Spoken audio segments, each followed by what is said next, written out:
This guy, what can I say about this guy? His revenue's increased by $140,000. His profit has increased by 80%, and he has reduced his clinic hours from 40 down to 5.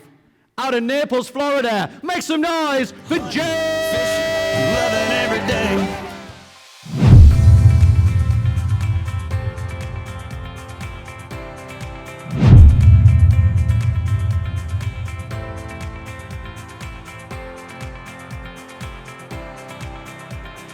That's entirely down to you. Oh, there's All right, an Jake. arrow on here. Okay, all You've right. got your 20 minutes. All right. Who's where? Oh, we got a clock here. Cool. All right. Okay. All right. How's it going? What's happening? Here we go. This is exciting. Cool. All right, quick question. How many of you guys in here want your business to be better next year than it is right now? Okay, all right. How many of you guys in here don't want your business to be better next year than it is right now? Oh, okay. Is there anybody that didn't answer? Okay, so we're good. So we encompassed everybody in the audience. If anybody was in Nashville, you guys know what or was it Vegas? I just whacked you guys, right? Or was it a whiff? I'm not sure which one it is. So, cool. All right. Anyways, onward and upward. Here we go. I want you guys to take one thing away from this. I know there's one person in the audience today that will take something away from this, and it just may change your life. So, cool. Here we go. So, you're crazy, man. So, little past background on how I started. I was working in Destin, dating my wife in Jacksonville, long distance. Long story short, moved over to Jacksonville, started working with Aaron Robles over here out of Jacksonville, and we ended up, she was in grad school, PA grad school, graduated, she graduated from grad school, we got married, moved to Naples, opened up my business all within 2 weeks. So that was crazy. We got some pretty big life hurdles right out of the way 2 weeks into it. So I was saying, if we can make it through these 2 weeks, we can pretty much make it through everything. Come to find out, there's harder things that come in life than that. Okay, cool. So I opened up as a one-man band, 100% cash-based practice in Naples, and it was much more difficult than I thought it was going to be. Now we have 2 PTs and 2 admin, and it's allowing me to really steer the ship of where we're going. So where I started and now to where we are now. We focus on treating 65-year-old retired golfers as pretty much our perfect patient. If we could just rinse and repeat with a 65-year-old retired golfer, we'd be happy. So now this is my sticking point. So a little background on getting started. There might be a couple of you in here. When I first started, this is before Paul, I thought that if I could just fix somebody's pain, they would pay me $150 a session. Why wouldn't you? That's why you're coming. I couldn't give this shit away. I mean, I was treating people for free, a first free session, and I was like, if you don't feel better after the free session, you don't have to pay me. And they would say they don't feel better because they didn't want to pay me. And they would say, it's just too much money. And then I'd watch them walk outside into their $180,000 or whatever Maserati out there, and I'm just going, what the hell am I missing? So at this point in my career, I wanted to be the nation's best manual therapist. I thought that, man, I'm just going to fix people with my hands like, Jesus, you're healed, and the business is just going to flow. And I couldn't figure it out. So then ultimately, this is when I got spammed by Paul and got into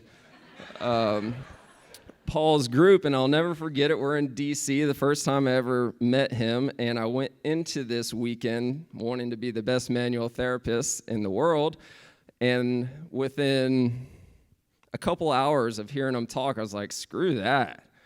Let's figure out what this business thing is about. And that's what I want you guys to take from it. So that's part of this whole vision, or take-home message of this thing is, if you see somebody else doing it, it lights something in you, and it's like, okay, this is possible. Paul's over running 4 cash-based or hybrid, however you want to call it, practices, and he's not even treating. I'm like, oh, I want to do that. So that's my goal now. As to my knowledge, I don't know if there's anybody who has scaled a 100% cash-based practice, because it's hard as hell, as you'll see with some of these CEO talks. So anyways, here we go. Back to King Whacker. Whacked 5 people in 14 months. Shit was getting difficult, right? And I'll never forget it, because after the 5th person, Jenny, my wife back there, she goes, what's going on here? Is this business going to be okay? I'm like, yeah, the business is going to be okay. All these people just suck. I mean, what the hell, man? You know, the problem is, why can't you read my mind and just do your job? I just don't understand it. You should know what to do. Just do your job, right? Oh my gosh. So those are my sticking points, right? Hold on a second. Let me make sure I'm not missing something cool here. Nope, that's good. Okay. All right, onward and upward. So life is like a box of chocolates. You never know what you're going to get. This thing is crazy. This thing called life is crazy. So after this 5th person that I had to whack, and Jenny thought that the wheels were coming off the bus, this all simultaneously was happening the month that CEO starts. And most of you guys probably remember the story where my main PT took off 2 weeks in the middle of our busy season. We have snowbirds, right? Snowbird season, so January to Easter, it's time to make hay. So we don't take off more than 2 consecutive days during that time. He takes off 2 weeks to go treat a professional tennis player in California one of my patients, by the way. And I'm like, what the hell is going on here? So I come into CEO for our first meeting. I'm like, this motherfucker's getting whacked. He's getting done. He's done. And oh, man, I'll never forget it. The biggest piece of humble pie that I've ever had to eat. I was full for weeks. So Paul goes, you're not going to like this. And I was like, what do you mean I'm not going to like this? I'm going to like this. And he goes, you're going to have to go back and you're going to have to apologize to him. I was like, what? He's like, you're going to have to go back and apologize to him, say it's your fault. You did not give him a clear vision, so he didn't see where his career was going, so he strayed off and went off and did his own thing. And I'm thinking, what? What's going on here? But it was true. It's very true. We just got caught up in the hustle and bustle, and I just assumed that he could read my mind like everybody else, and he didn't see a clear vision for where his career was going, so he decided to do something on his own, and he went off. So I go back, and I apologize to David, and I say, David, we don't need to get into the apology, but I did it. I did a very... I did a very sincere apology, and I actually looked like I meant it. And it actually was a great thing, because in Q1 of 2019, we actually made $86,000 in profit.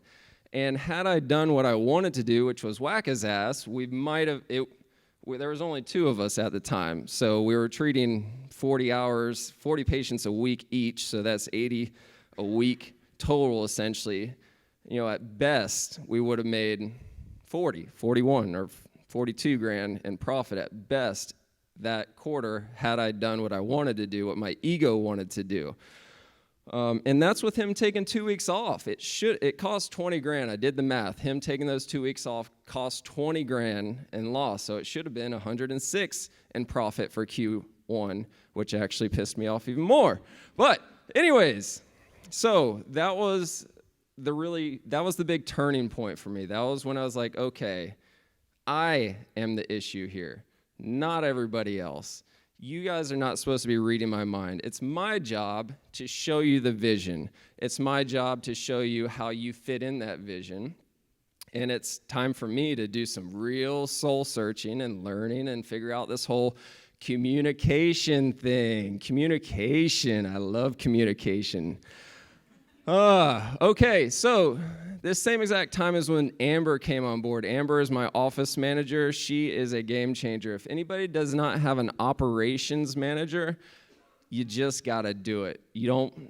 If you don't have it, one of the reasons why you wouldn't want to have it is because they cost a lot or they cost more than an admin or something like that.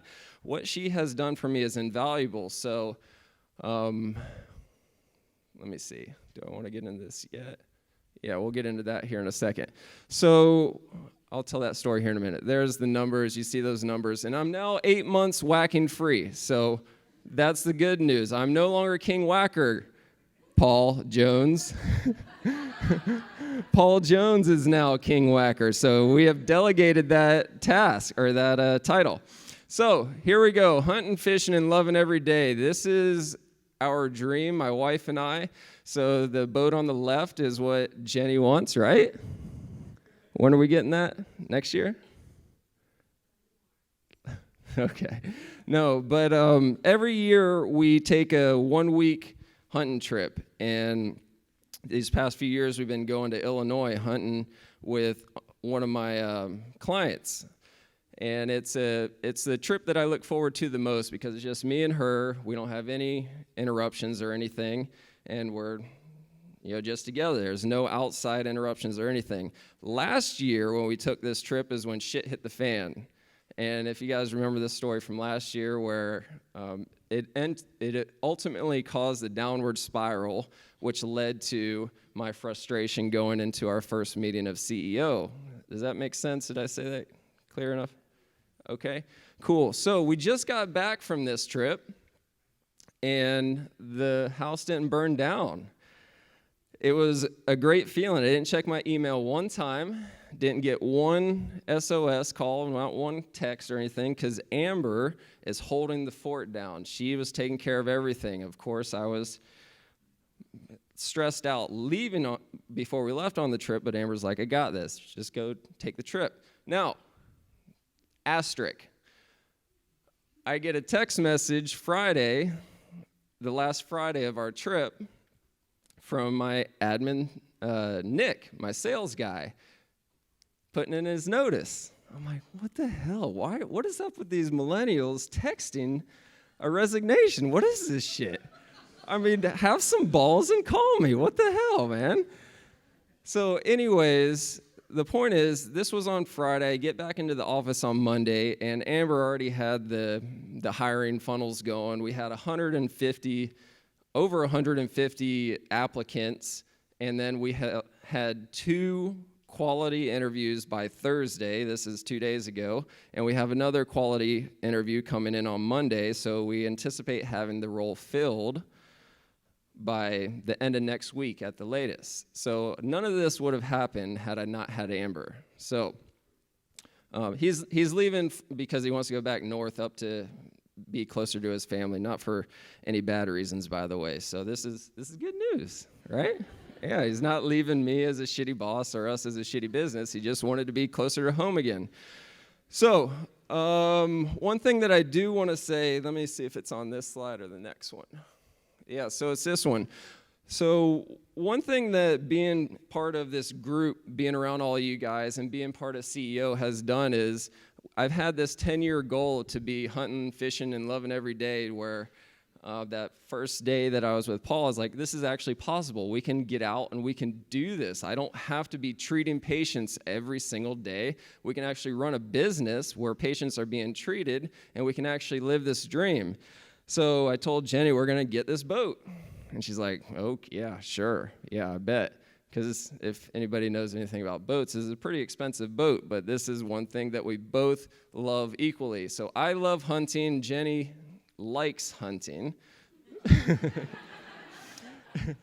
But we both love fishing, and the reason is because it's on a boat in the sun, and Jenny loves boats. I love fishing, so we put those two together, and that's a great mix. However, the business part of it has opened my eyes to just learn more and learn about debt, getting out of debt. The faster we can get out of debt, the faster we can get to these dreams. And it makes this thing where 3 years ago, I was like, there's no way I'll ever have a yellowfin. I mean, that's just for people that are gazillionaires. They're born into this money. It's, I don't remember, trust fund kids or something like that, to making it to where I can actually see that now.